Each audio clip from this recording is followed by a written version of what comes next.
నమస్తే అండి. నేను డాక్టర్ రమణ్ రాజు, ఎండి ఆయుర్వేద పంచకర్మ స్పెషలిస్ట్, మెడి9 ఆయుర్వేద హాస్పిటల్. మనం ఈరోజు చాలామంది బాధపడుతున్నటువంటి సమస్యల్లో ఒకటైనటువంటి భుజం నొప్పి. దీన్నే మనం ఆయుర్వేదంలో అపబాహుకం అంటాం. దాన్ని కొంతవరకు మనకి ఆధునిక శాస్త్రంలో ఫ్రోజన్ షోల్డర్గా కొంతవరకు మనం చెప్పుకోవచ్చు. దీన్ని అడ్హెసివ్ క్యాప్సులైటిస్ అని కూడా చెప్పడం జరుగుతుంది. అసలు ఏంది మనకు అపబాహుకం అంటే ఏంటంటే, ముఖ్యంగా ఆయుర్వేద శాస్త్రరీత్యా ప్రతి జాయింట్లో కూడా మనకు శ్లేష్మం అనేది ఉంటుంది. దీన్ని మనం సైనోవెల్ ఫ్లూయిడ్గా చెప్పడం జరుగుతుంది. ప్రతి జాయింట్లో కూడా ఉంటుంది. ఆ శ్లేష్మం లేదా కఫం అనేది తగ్గి అక్కడ వాతం ఎక్కువగా ఏర్పడటం ద్వారా ఈ అపబాహుకం అనేది రావటం జరుగుతుంది. ముఖ్యంగా ఏమవుతుంది, మనకి ఇక్కడ బంతిగిన్నె కీలు ఉంటుంది. అంటే మనకు ఈ భుజం యొక్క ఎముక ఆ బంతిగిన్నె కీలులో అలా మూవ్ అవుతూ ఉంటుంది. అందుకే మనం ఈ భుజాన్ని గుండ్రంగా తిప్పగలిగేటువంటి అవకాశం ఉంటుంది.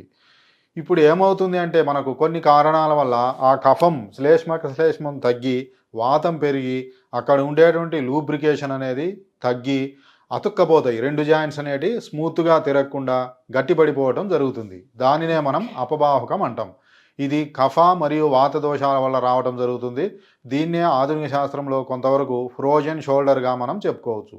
ఈ ఫ్రోజన్ షోల్డర్ అనేది ఎందువల్ల వస్తుందంటే, చాలా మందిలో ఏదైనా సరే భుజానికి దెబ్బ తాకడం వల్ల కానీ, నెక్స్ట్ అదేవిధంగా ముఖ్యంగా షుగర్ వ్యాధిగ్రస్తుల్లో ముఖ్యంగా ఏమవుతుందంటే, అక్కడ సర్క్యులేషన్ తగ్గి ఆ కఫం తగ్గటం ద్వారా అక్కడ ఉండేటువంటి కార్టిలేజ్ అనేది దెబ్బతిని గట్టిపడిపోవటం జరుగుతుంది. అంటే దాని యొక్క మృదుత్వం కోల్పోయి గట్టిపడటం జరుగుతుంది. దీని ద్వారా మనకు మొట్టమొదటి దశల్లో మనం భుజం కదిలిస్తే నొప్పి ఎక్కువ ఉంటుంది. తర్వాత ఏమవుతుందంటే, నొప్పి కంటే కూడా ముఖ్యంగా స్టిఫ్నెస్ ఎక్కువైపోయి నొప్పి తగ్గి అసలు భుజం అనేది రిస్ట్రిక్టెడ్ మూమెంట్స్, అంటే భుజం కదిలించలేని పరిస్థితి వచ్చేటటువంటి అవకాశం ఉంటుంది. అయితే ఇది అందరికీ ఒక ట్రీట్మెంట్ ఉండదు. ఆయుర్వేదంలో ఆ లక్షణాలను బట్టి మనకు ట్రీట్మెంట్ ఉంటుంది. ఏంది అంటే, ముఖ్యంగా భుజం అనేది దీని లక్షణాలు ఎలా ఉంటాయి, అపబాహుకం యొక్క లక్షణాలు ఎలా ఉంటాయంటే, ఉదయం పూట పట్టేసినట్టు నొప్పి ఎక్కువ ఉంటుంది. తర్వాత మూమెంట్స్తో లేదా ఎక్సర్సైజ్తో లేదా వామప్తో కొంచెం మనకు ఫ్రీ అవుతుంది. ఇది ముఖ్యంగా కఫం యొక్క లక్షణం. ఏవైనా సరే కఫానికి సంబంధించిన వ్యాధులన్నీ కూడా మనం రెస్ట్ తీసుకోవటం వల్ల, మూమెంట్ లేకపోవటం వల్ల ఎక్కువ అవుతాయి. తర్వాత మనం ఎక్సర్సైజ్ చేయటం ద్వారా కానీ, వామప్ చేయటం ద్వారా కానీ ఈ బాధలు తగ్గుతాయి. కాబట్టి అపబాహుకంలో కూడా ఉదయాన్నే ఎక్కువ భుజం అనేది స్టిఫ్నెస్ ఎక్కువై తర్వాత రిలీవ్ కావటం జరుగుతుంది.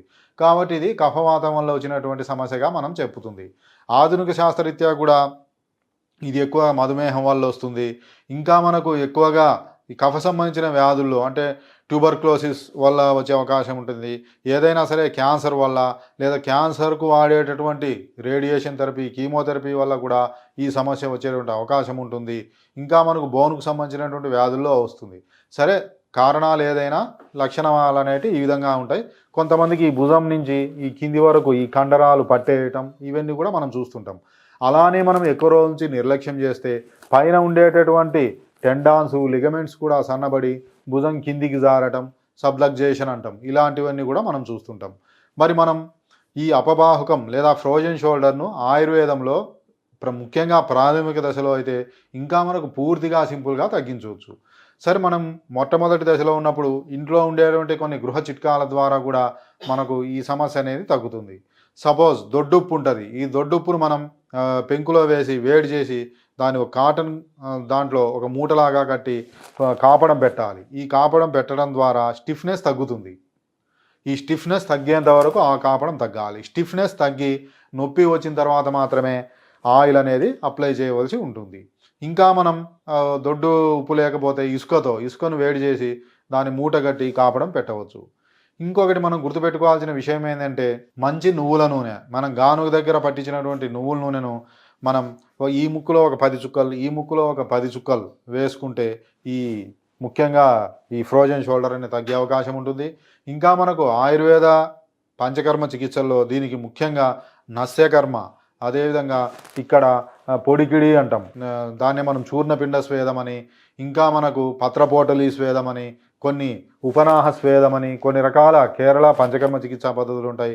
అవన్నీ మనం చేస్తే ఇమీడియట్గా ఫాస్ట్గా తగ్గుతుంది. ఇవన్నీ కూడా మన మెడి9 ఆయుర్వేద హాస్పిటల్లో నస్యకర్మ, అదేవిధంగా ఉపనాహం, పత్రపోటలి, చూర్ణపిండ స్వేదం ఇవన్నీ కూడా ఉన్నాయి. దీనికి ఎక్కువ రోజు నిర్లక్ష్యం చేయటం ద్వారా ఆధునిక శాస్త్రంలో ముఖ్యంగా దానికి సర్జరీ అవసరం. కానీ ఆయుర్వేదం ద్వారా మనకు సర్జరీ అవసరం లేకుండానే దాదాపు 170 కేసులు మన దగ్గరికి వచ్చిన కేసులు కూడా ఆల్రెడీ తగ్గుతాయి కూడా. ఇంకా వీటిల్లో ఆయుర్వేద మందులు ముఖ్యంగా కొన్ని ఉంటాయి. అవి వరుణాది కషాయం అని, గుగ్గులు తిక్త కషాయం అని, కాంచనార గుగ్గులు, పునర్నవాది గుగ్గులు ఇలాంటివన్నీ మనకు లక్షణాలను బట్టి అవి వాత లక్షణాల, పిత్త లక్షణాల, కఫ లక్షణాల మనం తెలుసుకొని ట్రీట్మెంట్ ఇస్తే మనకి ఈజీగా తగ్గుతుంది. కాబట్టి తప్పకుండా ఎవరైనా సరే ఈ ఫ్రోజన్ షోల్డర్తో బాధపడుతున్నారు, తప్పకుండా ఒక్కసారి మెడి9 ఆయుర్వేద హాస్పిటల్ సంప్రదించండి. ఈ పంచకర్మ ట్రీట్మెంట్ ద్వారా ముఖ్యంగా ఈ ఫ్రోజన్ షోల్డర్కు 1 వీక్లోనే మీకు తప్పకుండా రిజల్ట్ అనేది ఉంటుంది. కాబట్టి తప్పకుండా ఒకసారి సంప్రదించి ఈ మెడి9 ఆయుర్వేద హాస్పిటల్ యొక్క సజెషన్స్ తీసుకోండి.